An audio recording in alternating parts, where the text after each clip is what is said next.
mozgásforma, egy véget nem érő ölelés, ez jól működik. De a tangó nem csak a mozgás, tehát nem csak lépések sokasága, hanem egy olyan életforma is, ami akkor tapasztalsz meg, amikor benne vagy.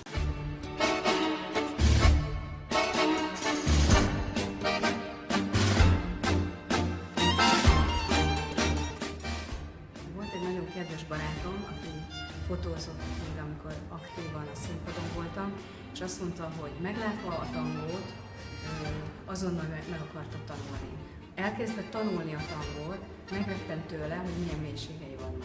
Tehát annyi minden benne van ebben a táncban, és ez még hogyan, hogy annyi minden benne van, tükröt tart neked a tangó.